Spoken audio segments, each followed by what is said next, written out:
Welcome back to the 2020 CNPS Yerba Buena Native Garden Tour. Our next presenter is Bob Hall. Bob is a driving force and primary instigator behind the Yerba Buena chapter of CNPS. His passion for history and curiosity of the native flora and fauna of San Francisco is downright contagious. Bob's got a marketing background, is excellent with words, and very persuasive. In fact, he talked myself and Noreen and others into joining the board. His board title is treasurer, but that ain't the tenth of what he does for the chapter. Publicity, conservationist, strategist, weed whacker, and the creative force behind this garden tour. His wife Janis is, of course, the force behind Bob, and together they have created a natural oasis for wildlife in their Western Addition backyard. Bob and Janis, thanks so much for being with us here today. How do you change a Dudleya do wrong into a Dudleya do right? Ta-da! See, this is our coast Dudleya, a live forever Dudleya farinosa, and we are currently giving them away to new members. So if you sign up and let us know via our website or our email address, then you can have a free Dudleya. Or current members, just make a donation of $5 and we'll give you one. They come in these 4-inch pots. And, you know, all we're asking is $5 or whatever you can afford. It goes to the chapter, helps us bring better speakers in and hand out butterfly host plant brochures and ethnobotany brochures and things like that. Nice. Explain a little more about the Dudleya do wrong situation. As you may have heard, there was a lot of poaching happening on the coast, and people from another country were coming in and taking this and selling them for about $40 a piece in their home country. And the poachers were caught. They were caught with tons. I mean, not exaggerating, literal tons of these Dudleyas. So now CNPS decided to saturate the market and make them virtually worthless. So we can just turn them into a commodity. Then the poachers won't have any special things to sell. And that's the big reason we're giving away a lot of these Dudleyas. So I'll take you through my garden fairly quickly. If you're motion sick, watch out because I'm going to have to run to my next spot.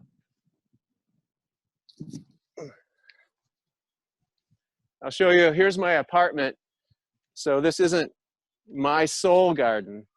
This belongs to all the people who inhabit this apartment. So all the decisions aren't necessarily mine. And you have some things, some culinary things in here that are useful that maybe I might not have put in. Or like this rose bush that was here when we established this place, started working in our garden. We started working in our garden back in 2009. Is it showing up? Can you see this? Yep, I see it. All right, cool. 2009, it was just a barren sand land with a few roses that the landlord had put in. And Janis went to Greg Gar's Hank site. He used to sell native plants for really cheap. And Janis is my wife, a wonderful person, a beautiful helper, and I love her. She started this whole thing by putting in Ribes sanguineum, California currant. It didn't survive more than 3 or 4 years. And subsequently, the whole backyard has changed. The tree that you saw in that picture, that was about 14, 15 feet high, is now huge. So we had a big sunny area in the back, and that sunny area is now a shade zone. We never would have thought that. We planted buckwheat and Dudleya back there and just assumed it would be like a rocky cliff back there. But no more. So we have to deal with that, and we have to replant and put stuff like back there that now likes the sun. We did have our shade zone going, and our shade zone is right here. We have cow parsnip growing We have western sword fern. We have some irises. And we do have some potted plants. We have our chapter's lovely plant, Yerba Buena, that grows in containers really well. If you're looking to make a container and you want a spiller, they always say put spillers and thrillers together. Yerba Buena is a wonderful spiller, and you can make mint tea out of the leaves too. Here's something you won't find in a container very often. This is western coltsfoot. It likes growing in streams, so you have to keep it wet, and it does go away for a while before it comes back. That's the shade zone. I have a mix of some central and southern California plants as well as the local native plants here. This is California Carpinteria. It's a central coast plant, and it gives really great blooms that the bees are crazy over. But I've been learning a lot through entomologist Doug Tallamy about what the native insects need. And I probably would have planted a lot more local plants had I known how desperate our birds are for food, and birds eat insects. They eat mostly caterpillars when they're feeding their young. 96% of the food that goes to young birds in their nests are caterpillars. So we've got to keep giving caterpillars host plants, local host plants that they can eat, so the birds can come in and eat the caterpillars and keep the food web going. I'll move out of the shade zone here to my favorite plant, but I'll pass the lovely monkey flower on the way next to our local huckleberry. Oh, wow. Don't see that too often in gardens. If you want to see huckleberry, you have to go to Mount Davidson. It's the only place in the city where it grows. But I want to show you my favorite plant. It's California coffeeberry. It's probably about 10 by 10 right now, but it's a powerhouse for caterpillars. About 77 species use it as a host plant and insects. And it brings a lot of bees in.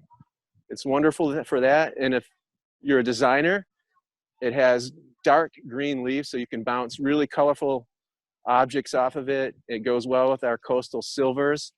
And it's a pretty widespread plant that grows in a lot of different types of soil and habitats. So it works really well. I would put this as a base plant in my garden. It grows in both sun and part shade. So I would definitely consider this as your backbone plant. And there are also some other good backbone plants for shade called heucheras. And I'll kneel down here. Sorry about the jitteriness. We'll show you some more heucheras later when we go to our little California annual zone. I have them planted with them. All right, a big part of the garden, and perhaps the bane of my wife, is this garden of hummingbird sage.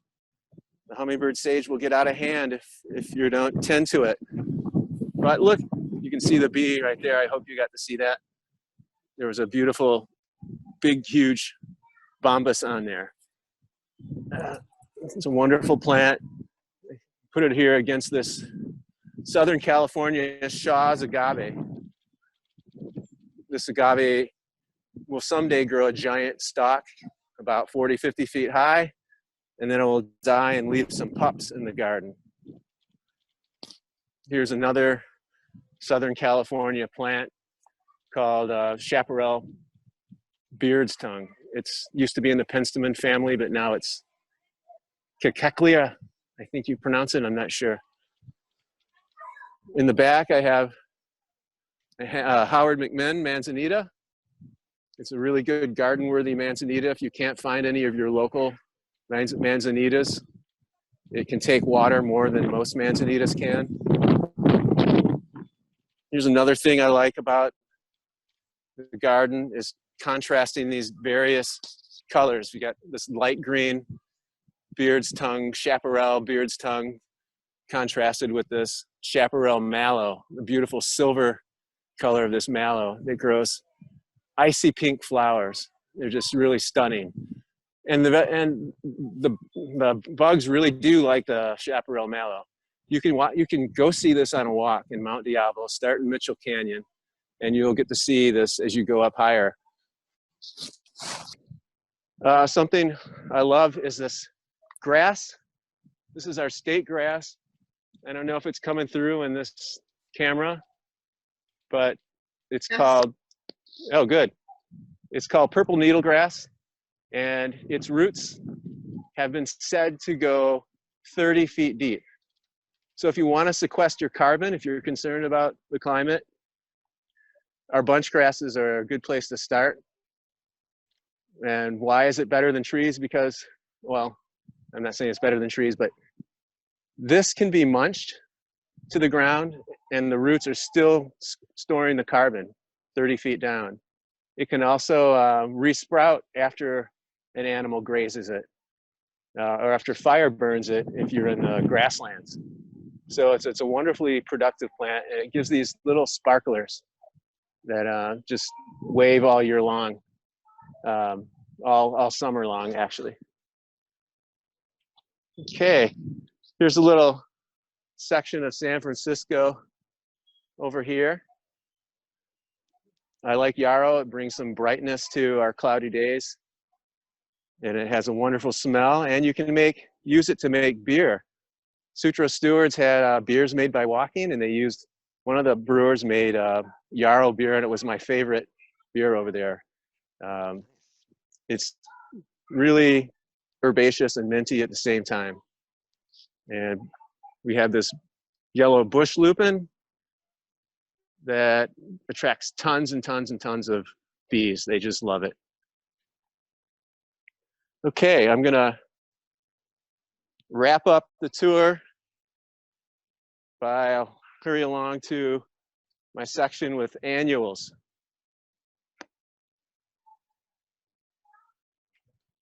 It's a beautiful spot that really sings of California to me.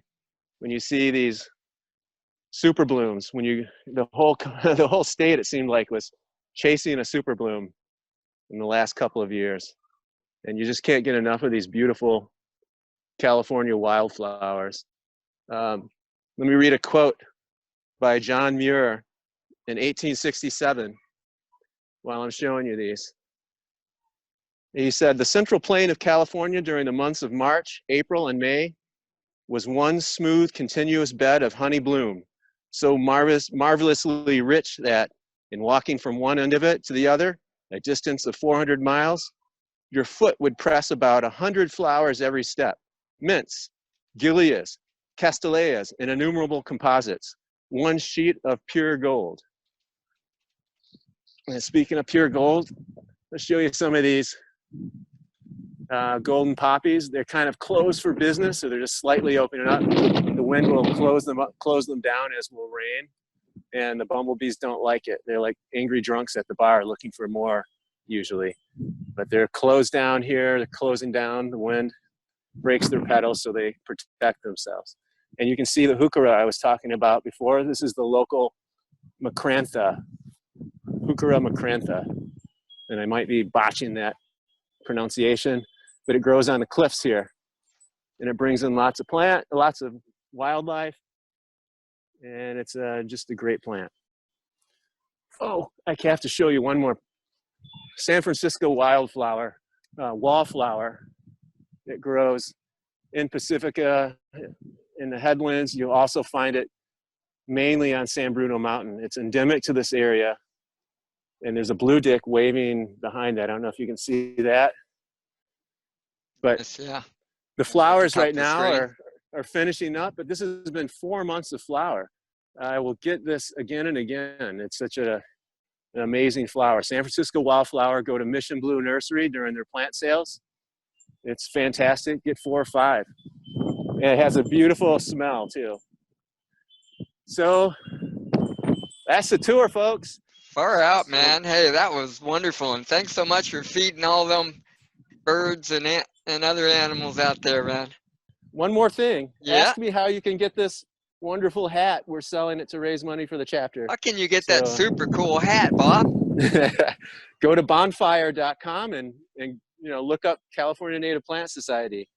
We're selling this in 3 different colors, and it raises money for the chapter. Far out, Help out, man. please. Thank you. Adios.